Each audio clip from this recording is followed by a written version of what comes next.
We spoke about last week of some of the true nature of our Prophet Sayyidina Muhammad sallallahu alayhi wa sallam, in which he asked his companions, "Should I not inform you of the best of people among the inhabitants of Jannah?"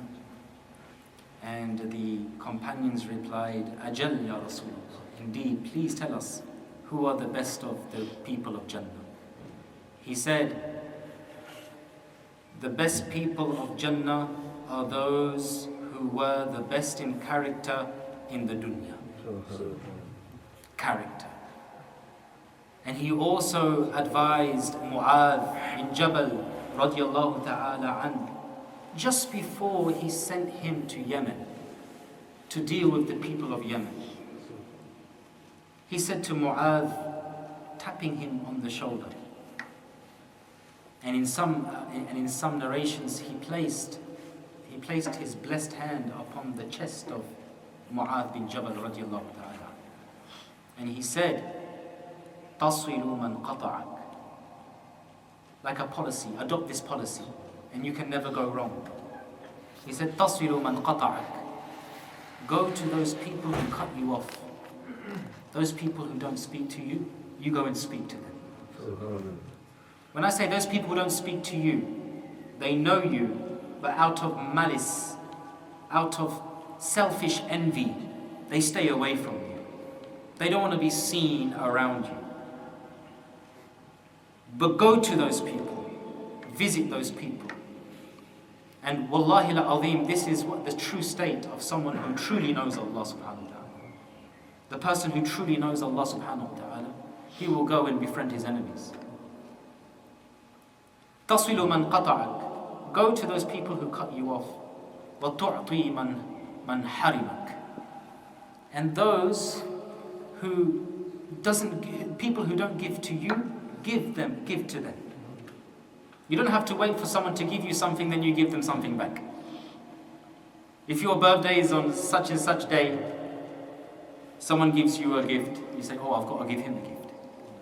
No, the people who withhold from you, don't withhold from them, but give to them. This is how the Prophet Muhammad ﷺ dealt with people. People of all different types of people. This is how he would treat these people. وَتُعْطِي مَنْ حَرِمَكَ وَتَعْفُو عَمَّنْ ظَلَمَكَ. And the Prophet Sayyidina Muhammad ﷺ advised Mu'adh bin Jabal radiyallahu ta'ala an that وَتَعْفُو عَمَّنْ ظَلَمَكَ, and pardon those who wrong you. Whomsoever wrongs you, overlook them, overlook their faults, pardon them. And this, as I said last week, it is recorded in the Sunan that these words of wisdom were engraved upon the sword of Rasulullah sallallahu alaihi wasallam. So today I've got a book in front of me, a most beautiful book. Perhaps many of you here are very familiar with it. This is as-Shifa. As-Shifa, written and compiled by the great Qadi Iyad rahmatullahi alayh. There's some beautiful ahadith, recorded, authentic hadith, talking about the beauty of Rasulullah sallallahu alaihi wasallam, his modesty, his generosity, how he dealt with the people. And by Allah Azza wa Jalla Jalala, if we were to practice whatever we hear and whatever we learn, wallahi al-azim, your character would be of a very, very good nature. A very good nature.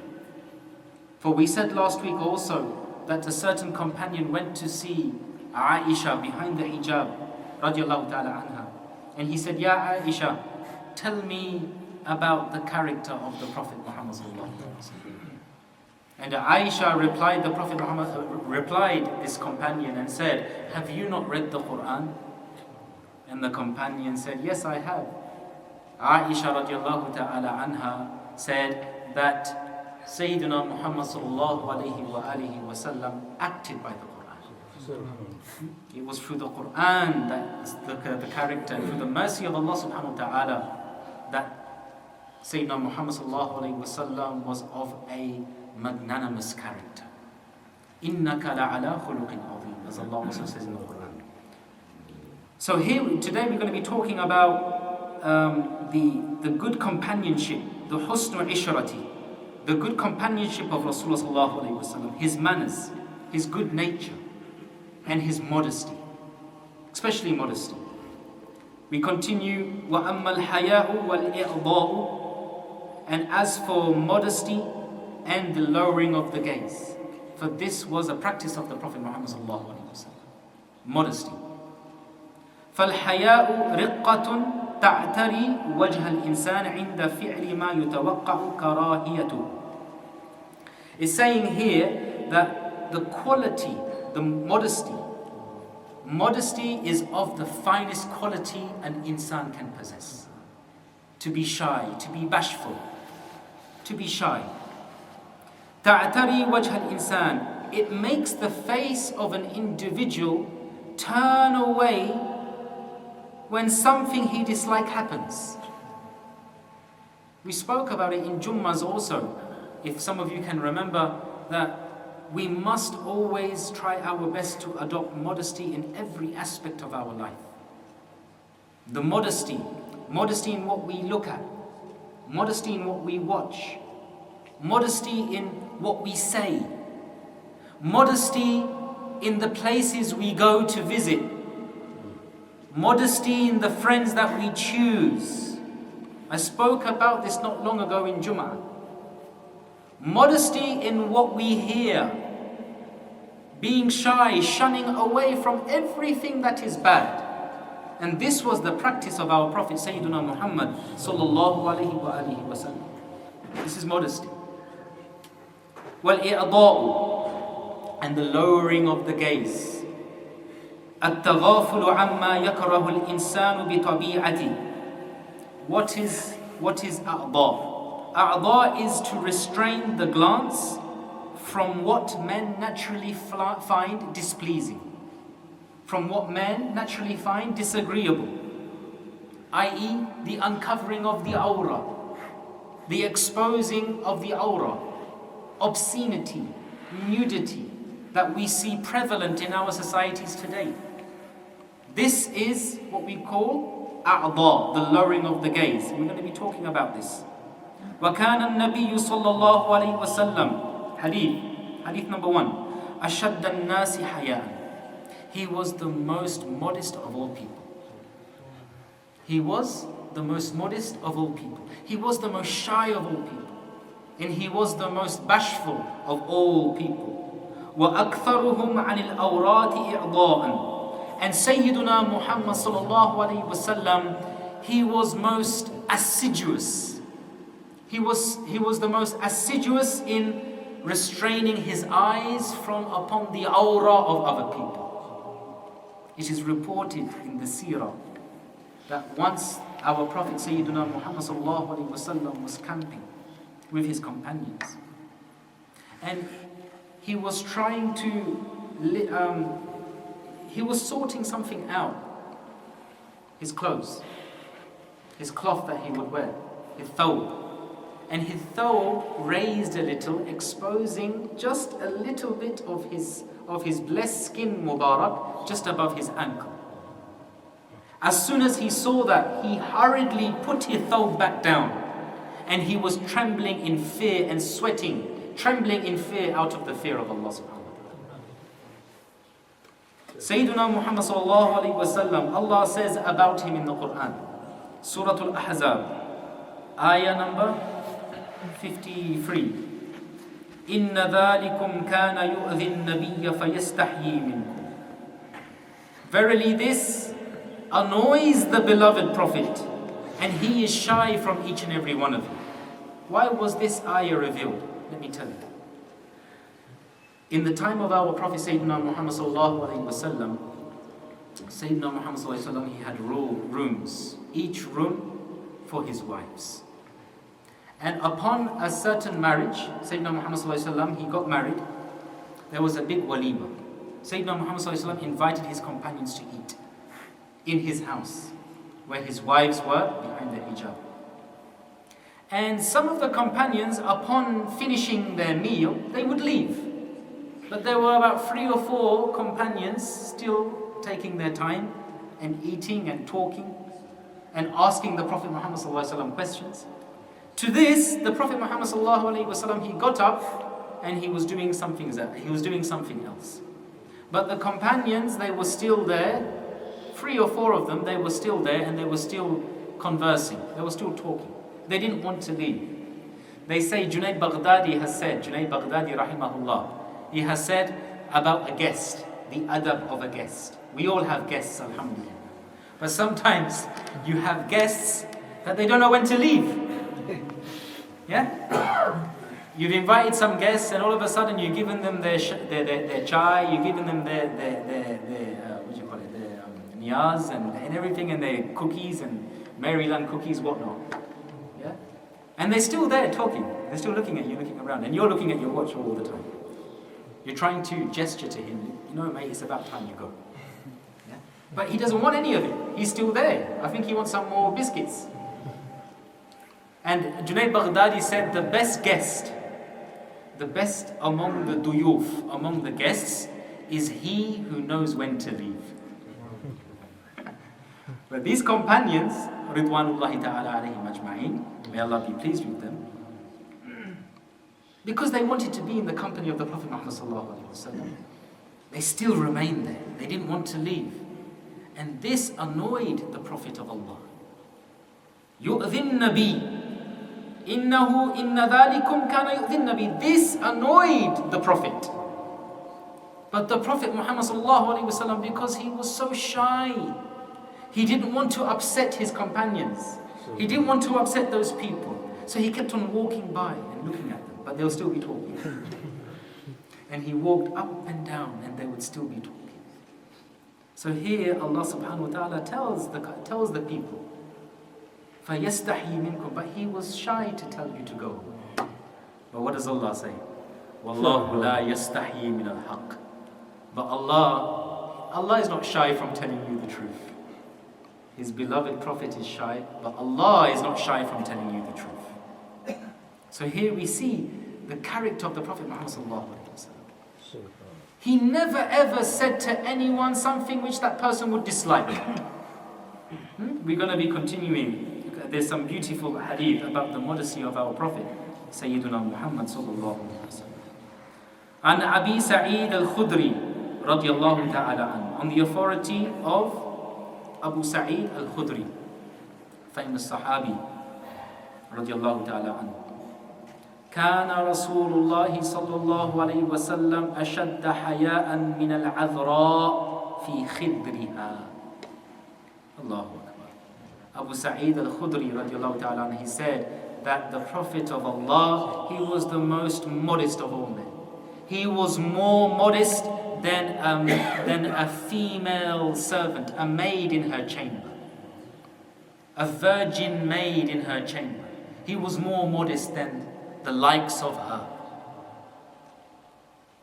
وَكَانَ إِذَا كَرِهَ شَيْئًا عَرَفْنَاهُ فِي وَجْهِهِ. And he said, Abu Sa'id al-Khudri radiallahu ta'ala an says that whenever the Prophet Muhammad sallallahu alaihi wasallam disapproved of something, he disliked something, he would never say it from his mouth, from his blessed mouth. If he saw something on someone, or he didn't like something in someone, he wouldn't tell them it in their faces. But what could be seen? His dislike could be seen within the face of Rasulullah sallallahu alaihi wasallam. Goes to show his shyness, his modesty. وَكَانَ رسول الله صلى الله عليه وسلم لطيف البشرة رفيق الظاهر. And the Prophet Muhammad sallallahu alaihi wasallam was of an extreme sensitive character. He was extremely sensitive in his character. لا يشافه أحدا بما يكره حياء وكرم نفس. And he would never say to anyone anything that they would dislike. i.e., he would never upset anyone. Through the hikmah, the wisdom of the Prophet Muhammad sallallahu alayhi wa alihi wa sallam. وَكَرَمَ نَفْسِ, and he was so generous. وعن عائشة رضي الله تعالى عنها reports كان النبي صلى الله عليه وسلم إذا بلغه عن أحد بما يكرهه لم يقل ما بال فلان يقول كذا. Look at this. Look at the character of the Prophet Muhammad صلى الله عليه وسلم. Lady Aisha radiallahu ta'ala anha, she reports that the Prophet Muhammad صلى الله عليه وسلم, whenever he would find something in someone that he disliked, he saw something that he did not like in someone, he would not say it to the person's face. He would not say it at the person's face. And when that person left, he wouldn't say, "Ma balu fulanin yaqul kada." What is it with this man? What is it with this man? He says this, he does this. He wouldn't say that, but what would the Prophet Muhammad ﷺ say? Look at the hikmah, look at the wisdom, and look at the modesty of the Prophet Muhammad ﷺ. ولكن يقول ما بال أقوام يصنعون أو يقولون كذا. He would say, what is wrong with people these days? A certain people, why would they say that and why would they say this? So what do we see from here? Look what we see. ينهى عنه ولا يسمى فاعله. We see that the Prophet Muhammad ﷺ, he forbidded what the person had done. Yes or no? He forbidded it. But he ولا يسمى فاعله. But he would not make mention of the person who did it. He would not make mention of the person who did it. How embarrassing it could be for the individual. Sayyidina Muhammad sallallahu alaihi wasallam, he was very, very careful with his companions. And he was very cautious also with the people. وروى أنس أنه دخل عليه رجل. Listen to this. Allahu Akbar. On the authority of Anas radiallahu ta'ala anhu, أنه دخل عليه رجل به أثر صفرة فلم يقل له شيئا. Sayyidina Muhammad sallallahu alayhi wasallam was sitting, and a man entered upon the Prophet Muhammad sallallahu alayhi wasallam. And the man had a trace of yellow saffron on his clothes. The man had a trace of yellow saffron on his clothes. فَلَمْ يَقُلْ لَهُ شَيْءٍ. But the Prophet Muhammad sallallahu alayhi wasallam didn't tell that man anything. Didn't say anything to him. وَكَانَ لَا يُوَاجِهُ أَحَدًا بِمَا يَكْرَهُ. And the Prophet Muhammad sallallahu alayhi wasallam, reported by Anas radiallahu ta'ala anhu, the Prophet sallallahu alayhi wasallam, he would never confront anyone. He wouldn't confront anyone with that which he dislikes. He would never confront anyone with that which he dislikes. فَلَمَّا خَرَجْ. When the man would go, the man with the trace of saffron, he would say to his companion, لَوْ قُلْتُمْ لَهُ يَغْسِلُ هَذَا. Could you tell him, go, hurry and tell him to wash it off. This goes to show the shyness of the Prophet Muhammad sallallahu alaihi wasallam. He was too shy to ask the individual, to tell the individual, go and wash it off. قالت عائشة رضي الله تعالى عنها. Some of the unique traits and qualities of the Prophet Muhammad sallallahu alaihi wasallam before we finish. Aisha, Lady Aisha radiallahu ta'ala anha, it's reported in the Sahih, this Sahih. لم يكن النبي صلى الله عليه وسلم فحاشا ولا متفحشا ولا سخابا في الأسواق. Lady Aisha says that the Prophet Muhammad sallallahu alaihi wasallam, he was never inclined to obscenity. He was never inclined to indecency. Any form of indecency, the Prophet Muhammad ﷺ was never inclined to these things. وَلَا مُتَفَحِّشًا. And the Prophet Muhammad ﷺ, he never used foul language. How many of our youngsters today are using foul language? It becomes a habit, so much of a habit these days, that when they're trying not to swear, out of grief and out of sorrow, even if they haven't scored a goal, they're trying their best to get that ball past that line in the net. And out of frustration, what comes out of their mouth? Foul language. This is the state of our youngsters today. But the Prophet Muhammad sallallahu alaihi wasallam, he was not of foul language. وَلَا سَخَابًا فِي الْأَسْوَاقِ. And the Prophet Muhammad sallallahu alaihi wasallam would never raise his voice in the markets.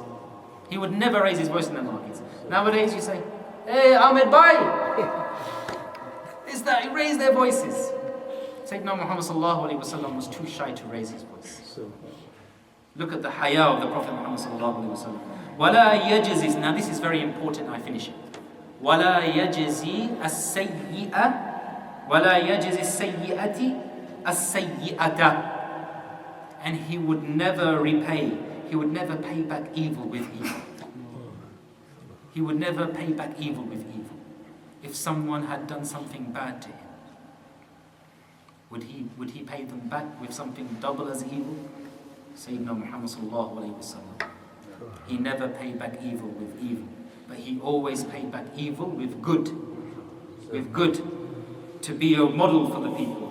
وَلَكِنْ يَعْفُوا وَيَصْفَحْ. But the Prophet Muhammad sallallahu alayhi wasallam, he would always pardon the people, and he would always overlook the people, overlook their faults.